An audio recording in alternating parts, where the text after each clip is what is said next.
In 1975 in Puerto Rico, a farmer saw most of his goats lying lifeless on the ground. He got closer and saw that the animals were stiff and had 2 puncture marks on their necks. Goats were not the only animals that were hurt. Many pigs, cows, and geese lost their lives too. They all had the same distinctive bite marks on their necks, and all had been drained of their vital fluids. The locals immediately jumped to conclusions and blamed dogs, and the authorities didn't bother to do a better investigation and just said dogs had done it without looking for any proof. A couple of days later, though, many more animals were found deceased. Among them was a cow that had literally been opened, and it had a lot of scratches on its head. The farmer next door reported that his chickens had been destroyed by something. In just a few weeks, the creature took the lives of 90 farm animals. After some time, another farmer said that 10 of his goats had been drained, 7 had been hurt, and 11 were missing. This time, the authorities didn't waste any time and started the monster hunt, but they had no luck finding the culprit. The incident was all over the local newspaper, and the beast was named the Vampire of Maka. The incident caught the attention of the Agricultural Commission, and scientist Juan Rivera was tasked to solve this otherworldly mystery. His first suspect was a Puerto Rican boa. This non-venomous snake can grow to be a little over 6 feet. Still, its diet consists of only small prey. It's also very shy of humans and other animals. It avoids bigger creatures at all costs. You're more likely to see fish climbing trees than this boa taking down a whole cow. Near the crime scene, a large cave was discovered, and we all know that weird creatures like living in dark, cold caves. In the cave, they found some crazy-looking bats. As we've seen in movies, bats can turn into vampires, so they must be the culprit. But no, bats were as innocent as they could be. Their favorite food wasn't cows or goats, it was figs. They were peaceful fruit-eating bats that didn't care about animals. Again, the researcher hit a wall. Suddenly, all the terror stopped in July 1975. It seemed like the creature had vanished into thin air, but not for long. 2 decades later, 62 miles from the previous site, more animals were found.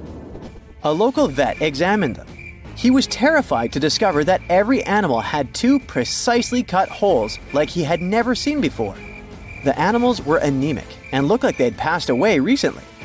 By the looks of it, the creature's favorite food was goats, and that's how it got the infamous name we all heard of, Chupacabra, which means the goat sucker.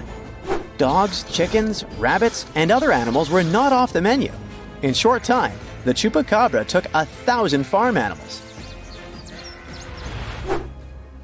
Now, this animal had a name, but people still had zero idea about what the Chupacabra looked like, which was terrifying. In Canovanas, Madeline and her mother reported seeing a weird creature that could have been the Chupacabra. They said it had been walking on 2 legs like a human and resembled a kangaroo.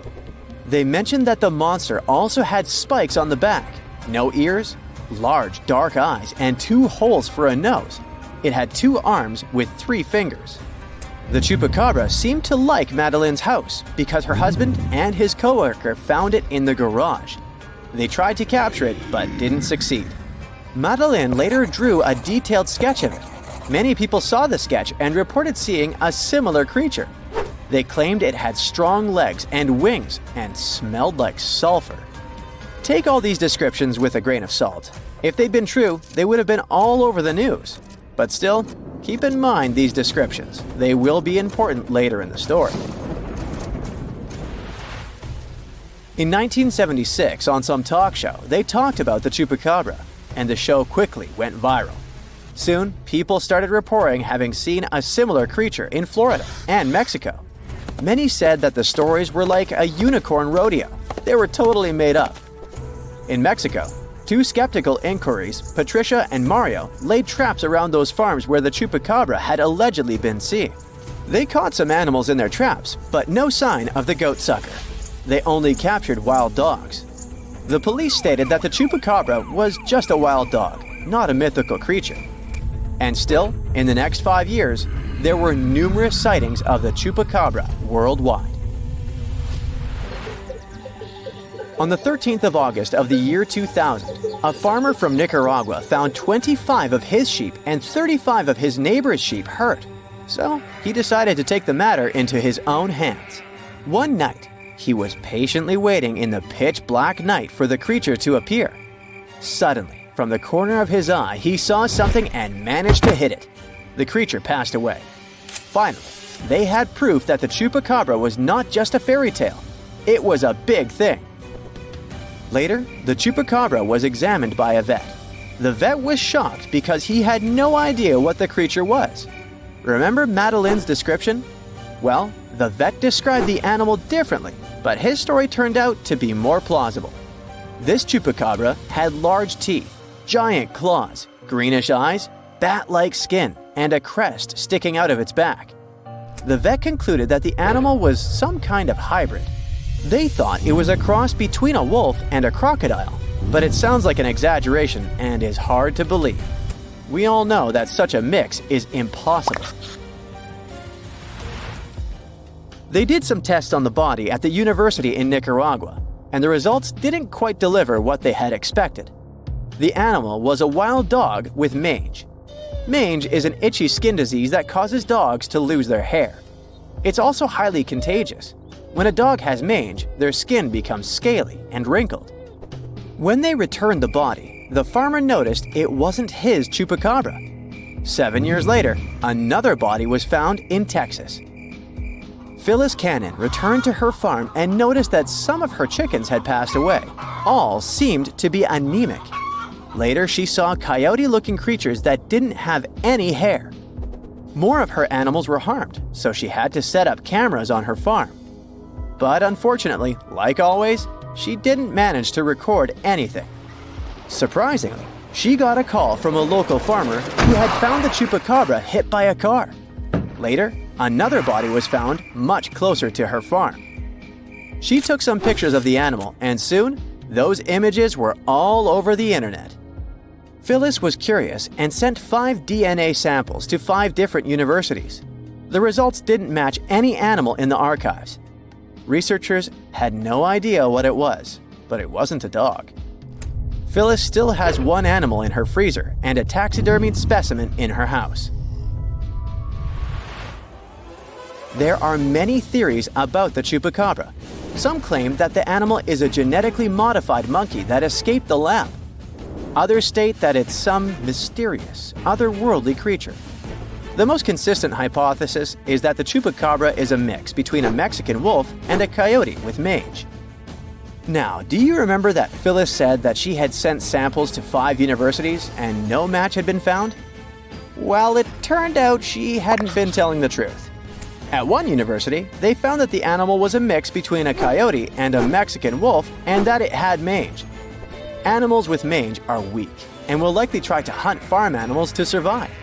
People, when they see something they don't know, tend to exaggerate, which is why all witnesses describe the animal differently. Now, you can't find living dinosaurs nowadays, which is a good thing, mostly, but you can still meet some creatures that might have gone to lunch with them. The frilled shark, for example, is a living fossil that comes from a family of sharks that have been around for about 80 million years. One of the coolest things about it is its long, eel-like body that can grow as long as 6 feet. It has 6 pairs of gills on its throat, which help the frilled shark breathe in the deep, cold ocean where there isn't much oxygen. The shark can move very quickly, like a snake, to catch its prey when it least expects it. Little frilled sharks take an exceptionally long time to grow, up to 3.5 years, which is one of the longest times for any animal with a backbone. The Chinese giant salamander is another living fossil that can tell you what was going on Earth around 170 million years ago. Now, when I say tell, I really mean it, as it can make sounds like hisses, whistles, and barks, and even a noise that sounds like a crying kid. The biggest Chinese salamander found so far weighed 130 pounds, as heavy as 2 Dalmatians, and was almost 6 feet long. Giant salamanders like to be alone. Hey, I want to be alone. And will chase away other salamanders from their space, except when it's time to start a family. During the day, they hide and sleep under rocks. They can make a special substance from their skin that keeps predators away. Now, gharials are reptiles that have been around for about 38 million years. They live in India and Nepal in slow-moving, muddy rivers. Sadly, there are very few gharials left in the wild, less than 100. These creatures can't control their body temperature, so they need to sunbathe to get warm or cool down in the water if they get too hot. Their eyes are close together and face forward, which helps them see in 3 dimensions and judge distances more accurately. Gharials also have a transparent third eyelid that protects their eyes when they're underwater. They have over 100 sharp teeth, but they can't chew their food. Instead, they use their strong jaws to grab prey and then, swallow it whole. The alligator gar is a fish that has a family history of more than 100 million years.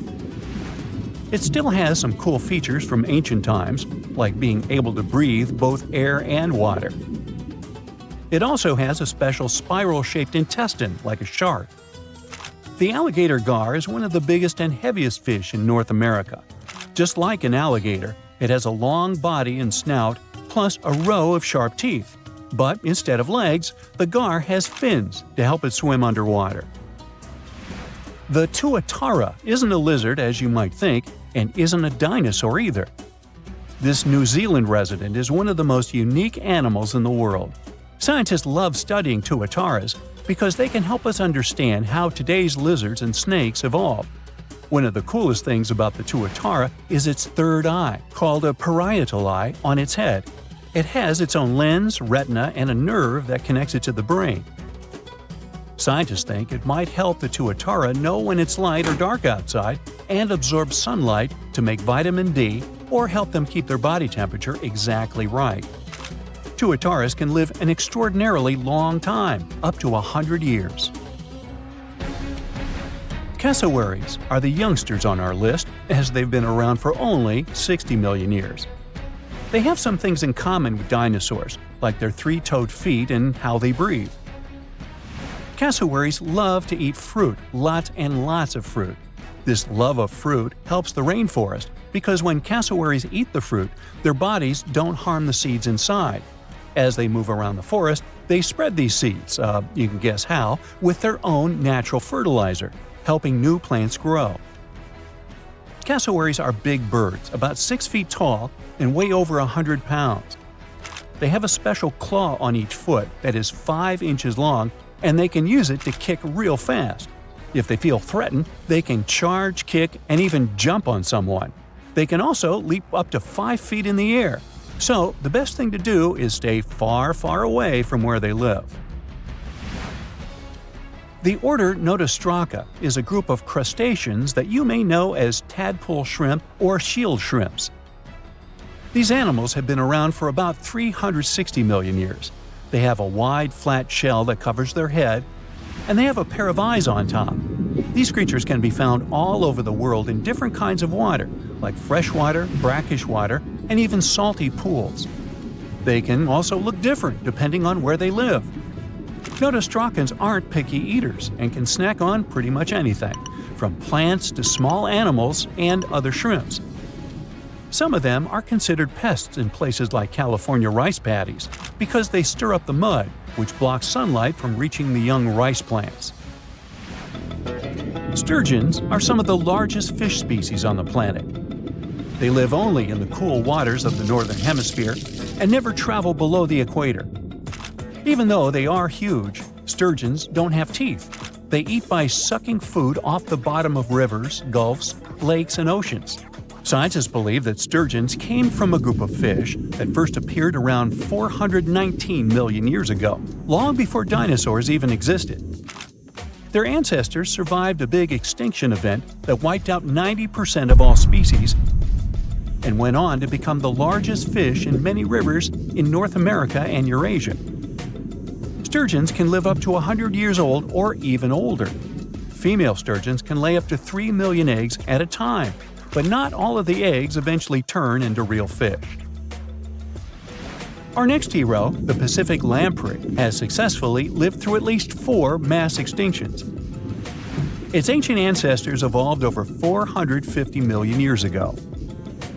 These creatures have cartilage instead of bones and a third eye, which is a special light-sensing organ on top of their heads. Instead of a regular jaw, they have a mouth surrounded by teeth. They latch onto prey and sup up body fluids like real underwater vampires. And although he wasn't living underwater, the story goes that King Henry I of England might have lost his life because of a lamprey. The English monarch loved this fish so much that he defied doctors' orders to stop eating its flesh. He got sick every time he'd have it, but the lack of bones and the unusual taste made the royal fall in love with it. As a result, he got some scary symptoms from eating lamprey and eventually passed away. Can you say clueless? The elephant fish, also called the Australian ghost shark, has been on Earth for around 400 million years. Even though they're related to sharks, they aren't actually sharks. Instead of bones, their bodies are made entirely of cartilage. These fish have a special shiny tissue in their eyes that can make their eyes look like they change color from yellow to green. Elephant fish can be pretty tough and will fight back if they feel threatened. They like to be alone and usually don't hang out with other fish. Horseshoe crabs also deserve the title of survival champs, as they've been around even before dinosaurs, since 450 million years ago. 4 species are still roaming the ocean from Maine all the way to Mexico. Horseshoe crabs are more like spiders than ticks than they are like real crabs. They have 9 eyes, plus extra light sensors near their tails, so they can see really well. They breathe underwater using flap-like gills near their belly, and sometimes they use these gills to swim upside down. Every spring, when the tide is high, these creatures come up to the beach at night to mate and lay their eggs, and you can see hundreds of thousands of them. In July 1990, 4 Czech guys decided to go on an adventure to find the Mongolian death worm, a creature that might have inspired the monster you've seen in the movie Doom. They say it lives somewhere deep in the Gobi Desert, so they flew to Mongolia, hopped into an ATV, and hired some local guides to help them. All that to meet a creature that is up to 6 feet long, can spit acid that could melt anything, and is capable of shooting electricity at those it doesn't like. Legend says that these friendly guys spend most of their days hiding underneath the sandy dunes, but they'd like to come out during the wetter months of June and July. So the timing for a spotting was simply perfect, but the crew needed to figure out how to lure the creature. Sadly for them, no one knew what the giant worm liked to eat, so they built a thumper, which is a machine that made rhythmic pounding noises. They were hoping it would call the worm out of the ground. For 2 months, they searched the vast desert, crossing dunes and rocky plains, looking for any sign of the creature. But alas, it didn't really work out. Ivan McCurley, who was the leader of the 1990 expedition, came back to Gobi Desert again. He once tried to attract the megaworm with blasts, and the second time he used a small airplane to scout the dunes. Over the years, groups from America, Britain, and New Zealand organized big expeditions to the Gobi Desert to try and find the creature. Many others came from all around the world on their own and found nothing. The people in the West first found out about the megaworm of the Gobi Desert thanks to an American paleontologist, Roy Chapman Andrews. This brave man was probably the inspiration for Indiana Jones. In 1926, he wrote about the creature in his book. At a meeting with Mongolian leaders, Andrews heard detailed descriptions of the creature, even though none of them had ever seen it themselves. One of them described it as looking like a sausage, about 2 feet long, with no head or legs. According to him, the worm was so venomous that just touching it could instantly take your life, and it lived in the loneliest parts of the Gobi Desert. Andrews didn't think the creature was real, but he shared these stories again in another book.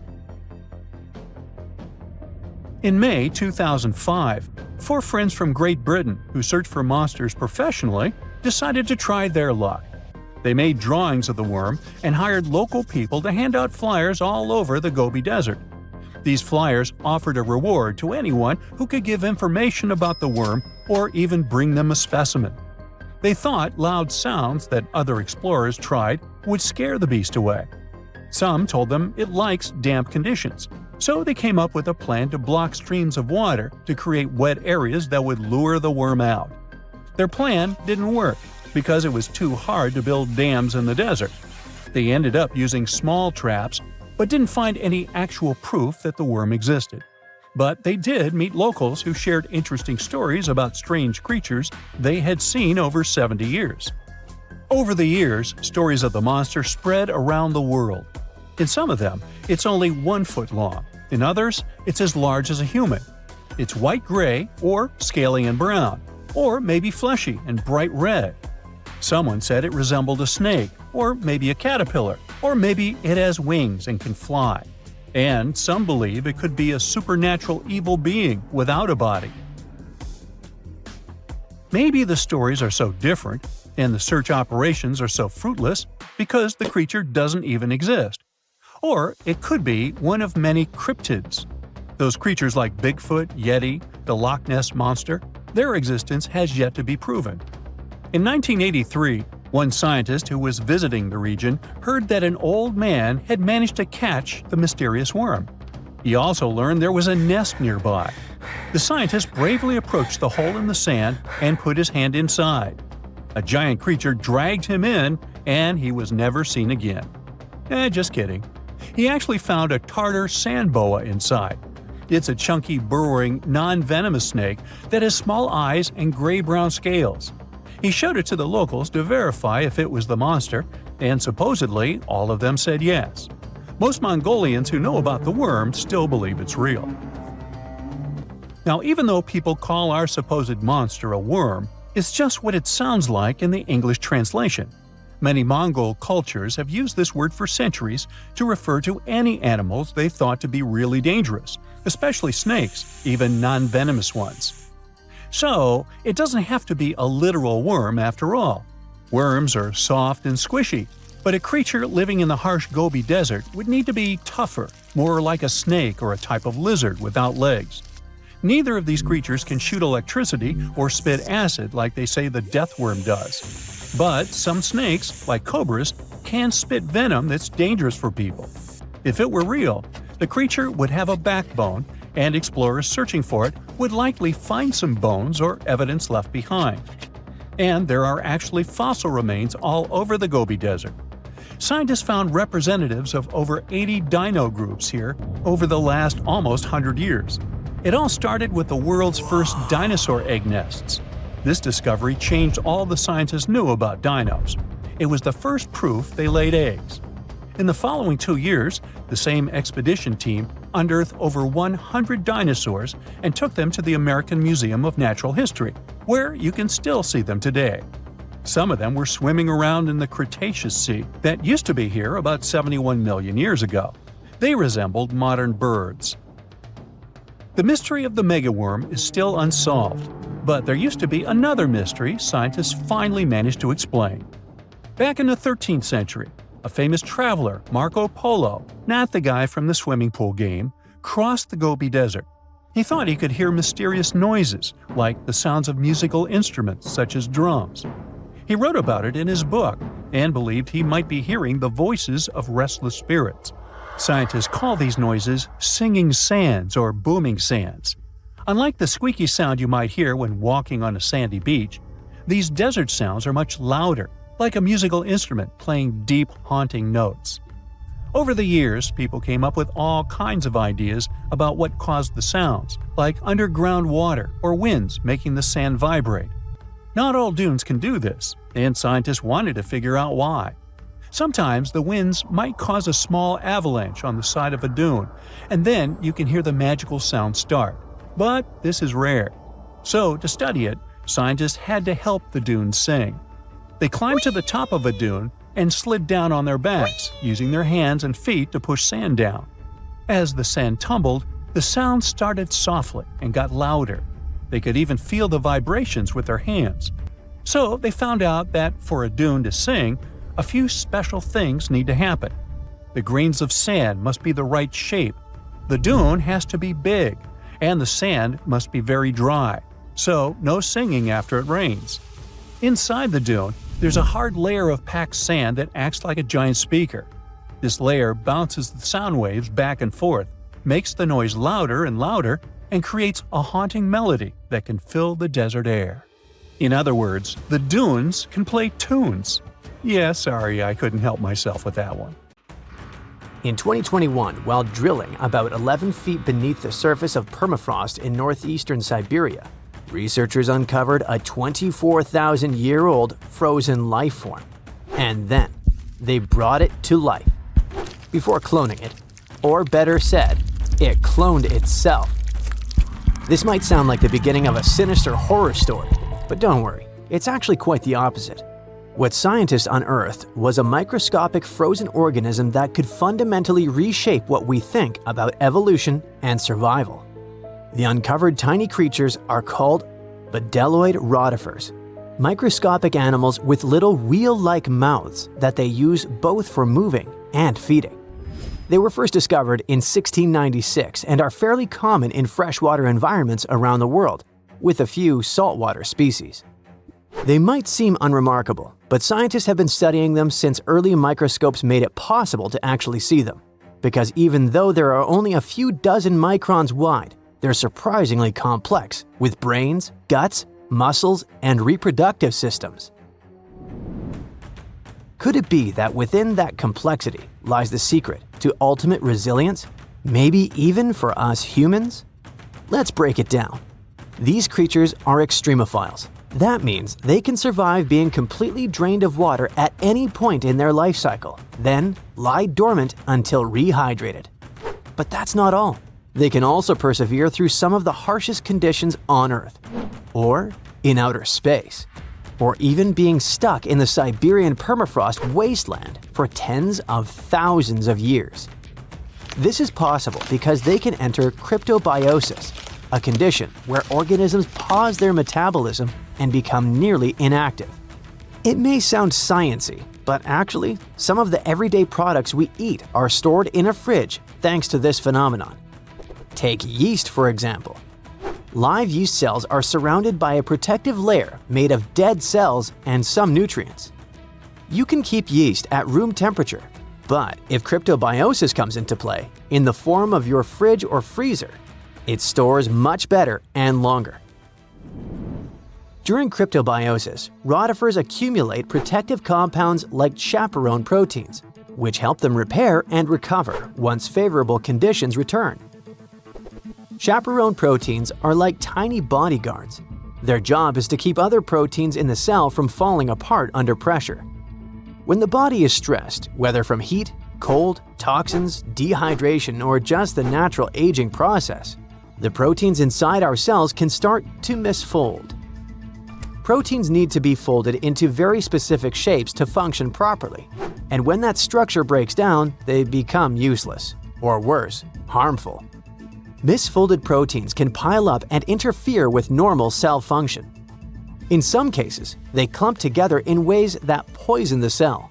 This kind of damage is even linked to serious health conditions. So, if rotifers have developed powerful proteins that prevent cellular chaos even under extreme conditions, could we use them to protect human cells from diseases and aging? By analyzing the age of the ice they were found in, scientists figured out that these frozen rotifers were at least 24,000 years old. That's a huge leap from earlier studies, which showed they could survive frozen for only about 10 years. Now that's what you call record-breaking. This period of Earth's history is known as the Late Pleistocene Epoch, a time dominated by the Ice Age, which means these invertebrates were lying dormant when Manny and Sid were having their adventure while roaming the icy landscapes, along with saber-toothed cats and giant ground sloths.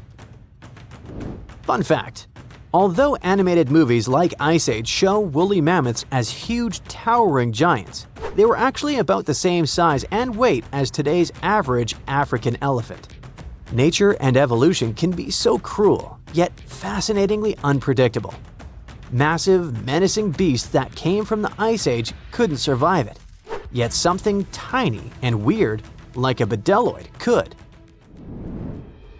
But regarding our unfrozen creature, after the soil thawed, the organism didn't just begin moving again, it also started reproducing. This is thanks to an ability called parthenogenesis, a specific form of reproduction in which embryos develop from unfertilized eggs, allowing them to reproduce independently. It really is like cloning, but it happens naturally.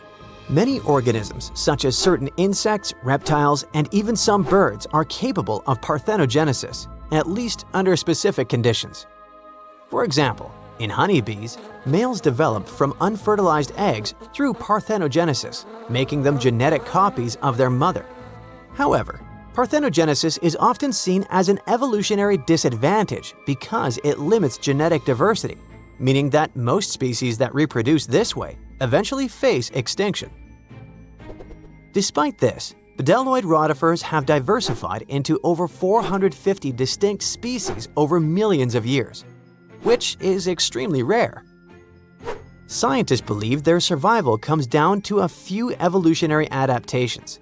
They can pause their metabolism through cryptobiosis, repair their DNA with specialized proteins, and even borrow useful genes from other organisms using a process called horizontal gene transfer. Unlike most animals which rely solely on inherited DNA, these organisms can steal genetic material from bacteria, fungi, and even plants, splicing foreign genes into their genome to gain new survival traits. Some studies have shown that up to 10% of their active genome comes from foreign DNA. This could explain their extraordinary resilience. They borrow genes for stress resistance, toxin breakdown, or radiation repair, essentially patching and upgrading their DNA in real time. It's not like the mind flare from Stranger Things where the creature absorbs another organism to improve itself and grow. It's more like a spy stealing a blueprint from a rival lab to learn its secrets. When cells rupture, for example, when bacteria die nearby, bedelloids scoop up loose DNA fragments and integrate them into their own genome. Interestingly, the usual expected lifespan of bedelloid rotifers under normal circumstances is only 2 weeks. The soil sample that contained these rotifers also held nematodes or roundworms, another group of tiny survivors already known to withstand tens of thousands of years icebound. This isn't just limited to microscopic animals. Researchers have successfully regrown Antarctic moss and entire Campion plants from seeds and samples frozen for hundreds or even thousands of years. In 2016, a team of Japanese scientists brought tardigrades, or simply water bears, back to life after 30 years in cryptobiosis. Tardigrades are even more impressive because they can live in a suspended state for up to 30 years, without food or water, and with temperature swings from deep freeze to 300 degrees Fahrenheit. These guys can also endure crushing deep-sea pressures, vacuum, microgravity, and intense radiation of space. Remember when we said earlier that these species can survive the harshest conditions on Earth and beyond? It wasn't an exaggeration, and now you understand why. And it's exactly why NASA and its partners sent water bears and bedelloid rotifers into orbit. They've even been aboard the ISS, helping scientists understand how these animals handle microgravity, radiation, and stress. Not only that, but in 2007, the European Space Agency launched a bunch of tardigrades into low Earth orbit, completely exposed. No suit, no shield, floating in a vacuum.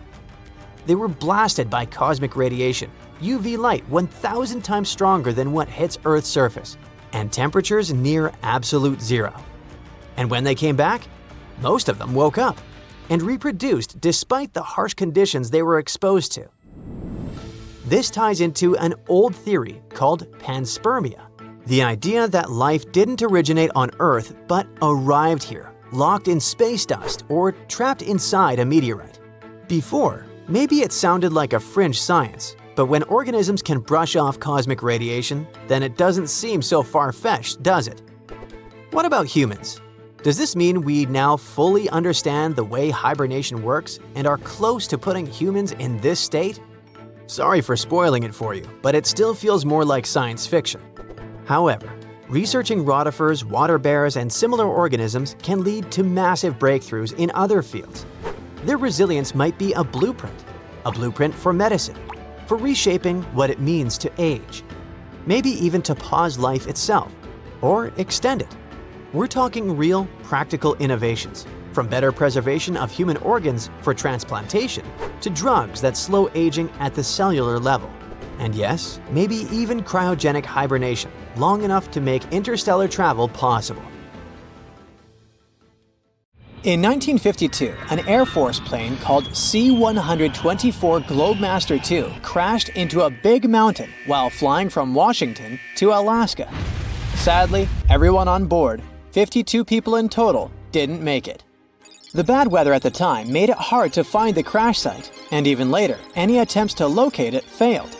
But in 2012, a helicopter crew doing a training mission spotted the pieces of the crashed plane on a glacier called Colony Glacier in Alaska.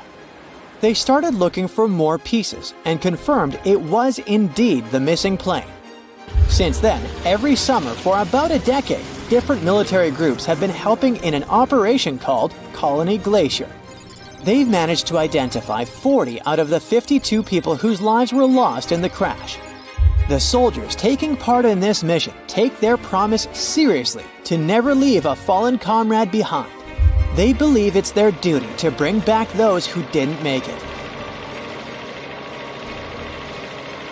Another discovery comes from the Alps. In 1991, some hikers exploring the picturesque Alps stumbled upon a human body. It was half frozen in ice at the top of a mountain pass between Italy and Austria. At first, the local police thought it might be a mountaineering accident, but in a few weeks, archaeologists started claiming that this guy might have lived more than 5,000 years ago. They eventually gave the frozen fellow the nickname Ötzi. He was named after the nearby Ötztal Valley. He's become quite famous as the oldest ice mummy on record. Ötzi's frozen state might not be as unique as we thought, and that's where things get really cool. Archaeologists have another theory. See, at first, everyone was convinced that Ötzi marked the start of a cooler period because he had been frozen in the ice without any interruptions since he had lost his life. Yet, over the past few decades, glaciers and ice patches worldwide have been melting away like ice cream on a hot summer day. Not just Ötzi, but other ancient relics like bodies, hunting gear, horse droppings, and even ancient skis started to appear. So, archaeologists say there are similar sites. They found quite a few, and they all fit perfectly into this growing field of glacial archaeology. It seems like as the world warms up, it will show even more ancient secrets from the deep freeze. Moving on to another amazing discovery. In 2018, William Taylor and Nick Jarman were exploring the snowy slopes of Mongolia's Altai Mountains. They found an ancient treasure trove hidden in the ice. Inside the trove, they found a well-preserved 3,000-year-old arrow shaft adorned with ochre markings. It was in pristine condition, a rarity for organic items that old. They found other items too, like a bronze arrowhead with bits of animal sinew still attached. All of these relics had been untouched for hundreds of years, since they had been locked in the ice. In Mongolia, rising temperatures have melted ice patches that remained frozen for centuries. Similar discoveries have been made in the Yukon, US, Italy, Siberia, and Norway. Thousands of sites have been identified. Yet, scientists are racing against time to document and preserve these artifacts before they're lost forever. The study of these artifacts challenges the definition of these environments as wildernesses and shows how indigenous people coexisted with nature there. Sometimes people find simple items too, as simple as a sandal. This one, discovered on one of central Norway's mountain passes, indicates that people used this route roughly 1,700 years ago. This suggests that there was less snow and ice in that area back then. The sandal, dating back to around 300 BCE, resembles Roman sandals of that era. Again, in Norway, hunters found an iron sword high up on a mountain, more than 5,250 feet above sea level. There's no nearby burial site, and it's puzzling why someone would have a sword in such a remote location. Archaeologists speculate that the owner might have become lost. Then, in 2011, unusual objects resembling giant slingshots began to emerge as the ice melted. Radiocarbon dating suggests that this particular object was crafted around 400 BCE. It measures over 3 feet long and has knife cuts. Those puzzled archaeologists until one team member recognized them as tang, or pliers, used to secure loads on sleds when transporting hay or leaving for animal food. People in the area used hay sleds with pliers until the 1950s, when tractors became more common. Now, let's get back in time to thousands of years ago. We can easily do that by looking at this woolly mammoth. This creature looks a bit like a cherished but slightly worn-out toy. This ancient giant, whose heyday was 39,000 years ago, is the best preserved mammoth ever found. Even its signature shaggy hair is surprisingly well preserved, having been trapped in glacial ice until its recent discovery in Siberia. This remarkable animal is stepping into the limelight in Yokohama, Japan. Scientists are running tests that might bring this extinct species back to life. When they stumbled upon this female mammoth, they uncovered a hidden treasure, a sample of her blood preserved beneath the ice. So they believe this ancient blood could hold the key to resurrecting the mammoth. They also found well-preserved muscle tissue. She was between 50 and 60 years old when she met her icy fate. The discovery of mammoth blood has reignited debates about the ethics of bringing back extinct creatures, like in Jurassic Park. Their ambitious plan is to implant an egg into a living elephant for a 22-month pregnancy, hoping that at least one living mammoth cell might survive. Hop on, we're going to the French Alps. We are at a spot not far from where an Air India plane tragically crashed 46 years ago. We're accompanied by a diligent mountain rescuer and his neighbor. They went to this area after a bunch of tourists had noticed a strange-looking thingy on a glacier. It was a bag. The Indian embassy in Paris got wind of it, and it was all set on getting that bag. What makes it kinda cool is that it had diplomatic mail and Ministry of External Affairs written on it. The Air India flight was on its way from Mumbai to New York when it took a nosedive in January 1966. It took 117 people on board down with it. Guess what else was inside the bag besides the soaked diplomatic mail? It had a stack of old Indian newspapers. So, alongside those, they also found bits of the plane's cabin, a lone shoe, and a bunch of cables. Totally unexpected treasures on that mountain. During the summer of 2013, scientists stumbled upon a message left behind by a geologist named Walker, who had placed it there 44 years before. That message sort of served as the man's last testament. He passed away just a month after hiding the bottle in the rocks on the island. The content of the message was quite astounding. In 1959, Walker had measured the distance from those very stones to the glacier's edge, and it clocked in at a mere 167 feet. By 2013, that distance had ballooned to 400 feet.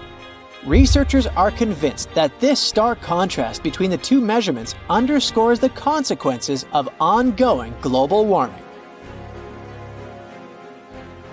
Imagine the melting ice in Norway's mountains as a time machine revealing a treasure trove. Nearly 800 Viking artifacts tucked away for over 1,000 years have been unearthed. They give us a peek into the bustling trade networks of the Viking era and the critical role of the mountain passes in this ancient commerce. Among the finds are leather shoes, cozy woolen mittens, stylish tunics, feathered arrowheads, horseshoes, walking sticks, and kitchen gadgets from the Viking chef's toolkit. There are even Viking pack horse souvenirs. These artifacts provide us with insights into ancient travel habits and the peak times when those paths were bustling with activity, and give us a glimpse into the lives of adventurers. There's a creature somewhere deep in the ocean looking for prey that would make Dracula himself proud. It's been around since before even the dinosaurs walked the earth. It has no bones or jaw, but it doesn't stop this underwater vampire from hunting. The name of this eel-like parasite is the Pacific lamprey. The English monarch loved this fish so much that he defied doctors' orders to stop eating lamprey flesh. He got sick every time he'd have the original gooey fish. But the lack of bones and the fact that this lamprey tastes like slow-cooked beefsteak made the royal fall in love with the fish once and for all. The product of this love was a chill in his aged body, some heavy sweating, and some other scary symptoms, which eventually took his life and interrupted his 35-year reign. The lamprey is way better at surviving, as it lived through at least 4 mass extinctions. Its ancient ancestors evolved over 450 million years ago. There are around 40 living species of lampreys still thriving across the world. The Pacific lamprey is just one of them. These creatures have cartilage instead of bones, and a third eye, which is a special light-sensing organ on the top of their heads. Instead of a regular jaw, they have a sucker mouth surrounded by teeth. It's perfect for latching onto prey and sipping up body fluids like underwater vampires. Once they pick a victim, they suction it, making a seal that's almost impossible to break. Scientists believe the Pacific lampreys don't munch on flesh. Female lampreys lay up to 200,000 eggs in nests that stay in fresh water for 3 to 4 weeks. Once the larvae hatch, they burrow into sediment and stay under the sand for up to a decade. When they hit their teenage years, these miniature Draculas re-emerge and migrate from freshwater all the way to the Pacific Ocean. This journey isn't the easiest, and it takes some changes to its appearance and physiology to adapt to a huge change in salinity. After several years, they go back to freshwater to reproduce. Pacific lampreys can use chemical clues released by their larval migrating pals to find their way. They can travel hundreds of miles inland to find the perfect spot for spawning and rearing. It's not always the same place they spawned in. Many species of birds, mammals, and other fish can appreciate the fatty flesh of lamprey. This makes them some of the most valuable players in freshwater and marine ecosystems. Another lamprey type, the sea lamprey, is native to the Atlantic Ocean. It's not that dangerous when it's at home, but once it gets to the Great Lakes, it becomes a real threat to the 4 local native species of lamprey. The sea lamprey is up to 4 times bigger than the lake species. It has unlimited food and spawning grounds, and no natural predators here, so it becomes cocky. It secretes an enzyme that doesn't let the blood clot. Once it attaches to some unsuspecting fish, it spends the next several months feeding off of it. And even if the fish shakes the lamprey off, it doesn't have long to live because the mark the predator leaves behind. Sea lampreys aren't interested in humans, but can accidentally latch onto a swimmer. It won't be fatal, but it's not the most pleasant sensation, and you need to get the spot of the impact disinfected. The Australian box jellyfish looks harmless, but it's considered the most venomous marine animal. Unlike other kinds of jellyfish that float with the current rather than swim, this creature can reach an impressive speed and choose its own direction. It has tentacles covered with tiny darts loaded with poison. People and animals that get unlucky enough to meet with those tentacles face some scary and sometimes even fatal consequences in a matter of minutes. Before you decide to never revisit the ocean, you should know that only a few out of around 50 existing species of box jellyfish have venom that is lethal to humans. There are some not-so-dangerous species living in warm coastal waters worldwide. And the most dangerous ones are in the Indo-Pacific region and northern Australia. A blue-ringed octopus spots a signature psychedelic color and the ability to take away your life. This cute-looking sea monster likes to spend its time in the soft, sandy bottom or shallow tide pools and coral reefs. It normally hides in underwater crevices, among shells or debris. If you disturb it, the octopus will activate its tiny color-changing organs and demonstrate its blue rings as a warning signal. The next step will be releasing a venom 1,000 times more powerful than cyanide. This venom is more toxic than that of land mammals. The octopus normally uses it to hunt crabs, shrimp, and small fish by pecking them with its beak and paralyzing them. There is no known antidote for the venom, so if you ever see this sea creature, the best you can do is to stay away from it. It bites without any pain, so you might notice when it's too late. The good news is that it's not aggressive and won't go after you unless it's cornered. The reef stonefish are masters of disguise in the underwater world that camouflage themselves on rocks, coral reefs, or just blend into the seabed. They thrive throughout tropical marine waters of the Indo-Pacific. Their invisibility superpower makes them especially dangerous to their prospective victims they ambush and swallow whole. If someone happens to disturb them, their 13 defensive dorsal spines stand on end and deliver a powerful venom punch. They say stonefish stings are extra painful and lead to scary consequences within minutes. They're called the most venomous fish in the world. If you don't do anything about it, the impact can be lethal. If you ever go diving in the Pacific Ocean, be careful not to pick up a cone snail from the seafloor. It has a beautiful shell made of brown, black, or white patterns. Like most other snails, it's slow, but it has a complicated system of seeking out prey. It likes to snack on fish, marine worms, or even other snails. Once a cone snail senses food is near, it activates a sharp proboscis, or a needle-like protrusion from its mouth. The attack is swift and super potent. The victim doesn't even have time to realize what happened to them. Once it's completely incapable of moving, the cone snail swallows it whole. Humans aren't on its menu, but it can still release the venom if someone steps on it or disturbs it. The proboscis can even penetrate gloves. Luckily, only several out of over 700 species of cone snails can take a human's life. But since there's no antivenom, you better not risk it.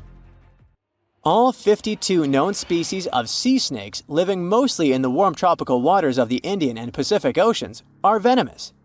The beaked sea snake even has the title of one of the world's most venomous serpents, but it's one of the few kinds that can pose a real threat to humans. Sea snakes prefer a peaceful coexistence and would rather slither away than engage in any confrontations. If you ever see them in the water, staying calm and moving slowly will save your life. Sea snake bites, although almost painless at the moment, can have varying degrees of impact. Some may only cause mild symptoms, while others can lead to severe outcomes. Most bite reports come from accidental encounters, like someone freeing them from nets or unsuspecting beachgoers stepping on them. Blue dragons rarely grow larger than the size of a grape. They like to swim belly up, so their brightest blues blend in with the ocean waters. And the silver front faces down and camouflages with the darker seabed. Blue dragons feed on another dangerous sea creature and store up their stinging cells. Their venom lives on even after the fish itself is no longer alive.